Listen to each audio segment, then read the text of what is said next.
Acting का बालों से कुछ लेना देना है। मेरे परिभाषा हीरो की वो है जो एक मेन रोल करता है। महारथी तो मैं अभी नहीं बनना चाहता हूँ, मैं न्यू कमर बनना चाहता हूँ। काम को काम की हैसियत से लेता हूँ, काम के साथ ही काम आता है। प्रण के लिया था कि मैं कभी काम को लेकर कंप्लेन नहीं करूंगा। अभी मेरा करियर का इंटरवल हुआ है। नमस्कार, मैं नम्रता दुबे। थिएटर हो या फिल्मी पर्दा, निर्देशक हो या अभिनेता का किरदार, इन्होंने हर किरदार को बखूबी निभाया है, इसलिए इन्हें महारथी कहा जाता है, जिनका नाम है अनुपम खेर और आज वो हमारे साथ हैं। सर, आपका बहुत बहुत स्वागत है। धन्यवाद, बहुत बहुत धन्यवाद। महारथी तो मैं अभी नहीं बनना चाहता हूँ, मैं न्यू कमर बनना चाहता हूँ। लेकिन न्यू कमर में हमेशा संभावनाएं रहते हैं महारथी बनने की। आपने इंट्रोडक्शन अच्छा दिया, मुझे अच्छा लगा, बट मैं इस बात से थोड़ा सा कांपता हूँ। ये लेजेंड, ये थेस्पियन, ये वेटरन, ये महारथी, क्योंकि इनके बाद सीधा फिर लाइफ टाइम अचीवमेंट अवार्ड और उसके बाद व्हील चेयर और उसके बाद ओम नमः शिवाय। But yes, thank you so much.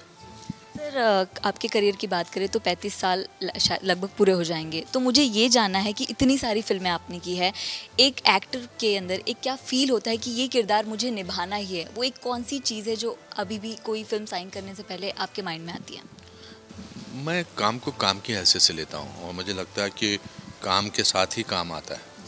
आप काम करते रहो तो सर्कुलेशन में रहते हो और फिर आपको लगता है कि और काम, आपका काम देखते हैं, फिर उसके बाद लोग ढूंढते हैं। बट मेरे अलग अलग रीज़न रहे हैं। कुछ फिल्में मैंने इसलिए की क्योंकि मुझे उन लोगों के साथ काम करना था। कुछ फिल्में इसलिए की क्योंकि मुझे उसके डायरेक्टर पसंद थे। कुछ फिल्मों में रोल पसंद था, कुछ फिल्मों में पैसे थे अच्छे। तो ये सब चीज़ें मैं अपने आप को बहुत ज़्यादा सीरियसली लेता नहीं हूँ कि मैं जो हूँ, मैं सिनेमा का कुछ व्यक्तित्व चेंज करूँगा, मैं हिस्ट्री चेंज करूँगा, ऐसा कुछ नहीं है। मुझे बहुत साल काम नहीं मिला था और जब मुझे काम मिलना शुरू हुआ तो मैंने प्रण के लिया था कि मैं कभी काम को लेकर कंप्लेन नहीं करूँगा। अगर मैं फिल्म वनडे की बात करूँ तो इसमें आप एक रिटायर्ड जज की भूमिका निभा रहे हैं, तो इस किरदार को निभाने के लिए कोई रिसर्च या किस तरह की जो प्रोसेस है आपने किया होगा? मुझे हमेशा लगता था कि जज जो काला गाउन पहन के बैठते हैं, उसके पीछे एक वास्तविक इंसान है, एक पिता है, एक पति है, एक भाई है, एक परिवार का आदमी है। तो जब वो अपनी जजमेंट सुनाते होंगे तो जजमेंट सुनाते वक्त उनको कानून के दायरे में रहकर जो किताब में लिखा होता उसके हिसाब से सुनानी होती होगी। तो अगर उनको लगता होगा बतौर इंसान कि ये आदमी दोषी है, पर क्योंकि किताब के हिसाब से इसको मुझे छोड़ना पड़ेगा, तो उसके अंदर क्या गुजरती होगी। तो जब अशोक नंदा जी ये स्क्रिप्ट लेकर आए थे तो मुझे अच्छा लगा, क्योंकि ये वही किरदार है जो जस्टिस त्यागी है। वो ऐसे 4 लोगों को ढूंढते हैं जिनको उन्होंने छोड़ दिया था बतौर जज, और उनको वो चाहते थे कि उनको ज़िंदगी का सबक मिले या उनको ज़िंदगी की सज़ा ज़रूर मिले। Then he found them and he kills them. अच्छा, इतना आपको वक्त बीत चुका है, लेकिन कोई ऐसा किरदार जो लगता है कि आपको अभी भी निभाना बाकी है, आपने नहीं निभाया, वो जो एक चीज़ जो सोने नहीं देती, वो एक किरदार? वो ऐसा है कि मैंने अभी जो 35 साल निभाए हैं, ये मैं अपने इंटरवल तक पहुंचा हूँ। अभी मेरा करियर का इंटरवल हुआ है। तो इस सवाल का जवाब मैं 35 साल बाद जब और होंगे, आप भी होंगी और भगवान ने चाहा तो मैं भी होऊंगा, तब दूंगा कि ये कैरेक्टर रह गया। अभी तो जो क्या रह गया वो करता चला जाऊंगा। तो जैसे कि ट्रेलर में देखा कानून पर बात हो रही है, तो एक सवाल मेरा ये भी है कि जैसे कि अभी यूपी में एक बार काउंसिल हेड को दिन दहाड़े गोली मार दी गई, वो हो गई, और हमारे देश में कई सारे केसेस पेंडिंग हैं, तो उस पर आपका विचार मुझे जानना है। ये वनडे जो फिल्म है, ये हमारे जो प्रवृत्ति जो हमारे यहाँ पर जस्टिस की जो justice delayed this justice denied, उस पर एक अच्छी टिप्पणी है, अच्छा कमेंट है। अच्छा मतलब एक तीखा कमेंट है, क्योंकि बहुत सारे केसेस हैं जिनका वही नहीं निकल के आता है, कुछ अंत ही नहीं होता है। लोग मर जाते हैं और केस तब तक चलते रहते हैं, चाहे वो प्रॉपर्टी का केस हो, चाहे वो मर्डर का केस हो, चाहे वो किसी भी किस्म का केस हो। तो ये कार्य प्रणाली को चेंज करना बहुत ज़रूरी है। जजेस का बहुत ज़्यादा नियुक्ति होना बहुत ज़रूरी है, और एक मुझे लगता है कि एक मियाद होनी चाहिए कि यार इतने में तो हो ही जाना चाहिए। तो we have to revisit our penal codes and sort of have it have a speedy trials for most of the cases. तो मैंने जब से आपकी फिल्में देखी है, मेरे माइंड में बचपन से एक सवाल है, वो पूछना चाहती हूँ कि आपको ऐसा कभी लगा है कि अगर मेरे बाल होते हैं तो मुझे और एज ए लीड और उसके भी किरदार मिलते हैं, ऐसा मैं? नहीं, मेरे बचपन से बाल थे पहले, और मैंने कभी ऐसा सोचा नहीं, क्योंकि ये लोग वो सोचते हैं जिनको अपने टैलेंट पे भरोसा नहीं होता।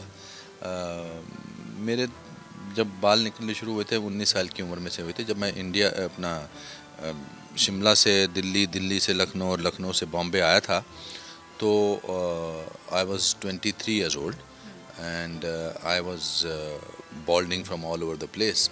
तो मेरे पास चॉइस थी, या तो मैं विग लगा के लोग स्ट्रगल करता, जो मुझे बहुत ही फूहड़ लगता और बहुत ही बेवकूफ़ाना लगता।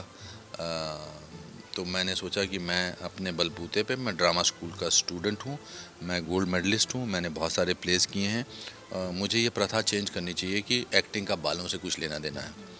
तो मैंने जितनी भी फिल्में की हैं, वो हीरो की परिभाषा हिंदी फिल्मों में ये होती है कि जो डांस करता हो और जो गाने गाता हो, जो हीरोइन को साथ मोहब्बत करता हो। मगर मेरे, because I am an educated actor, मेरे परिभाषा हीरो की वो है जो एक मेन रोल करता है, जिसकी एक्टिंग सबसे ज़्यादा अच्छी होती है फिल्मों में। क्योंकि अगर मैंने पहली फिल्म एज ए हीरो की होती तो शायद मैं 35 साल बाद आपसे ये इंटरव्यू नहीं कर रहा होता। और चूँकि मेरी पहली फिल्म सारांश थी, और उसके बाद जो भी मैं फिल्में की, वेदर कर्मा, खोसला का हौसला, वो हीरो का रोल था।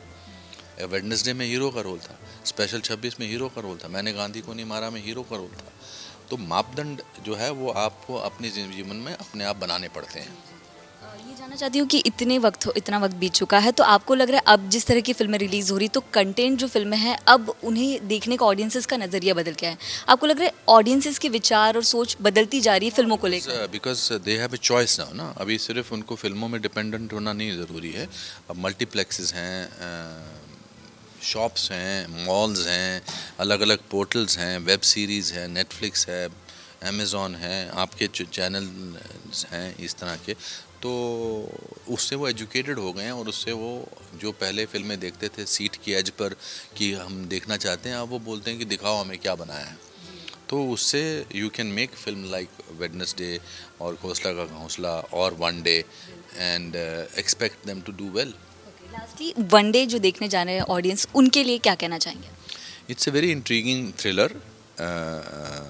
हम जितने भी कलाकार हैं, सब ने अच्छा काम किया है, चाहे कुमुद जी हैं इसमें, ऐशा गुप्ता हैं, मेरा रोल भी बहुत अच्छा है। And it's an engrossing 2 hour film, 1 hour 58 minute की फिल्म है, देखते देखते निकल जाएगी।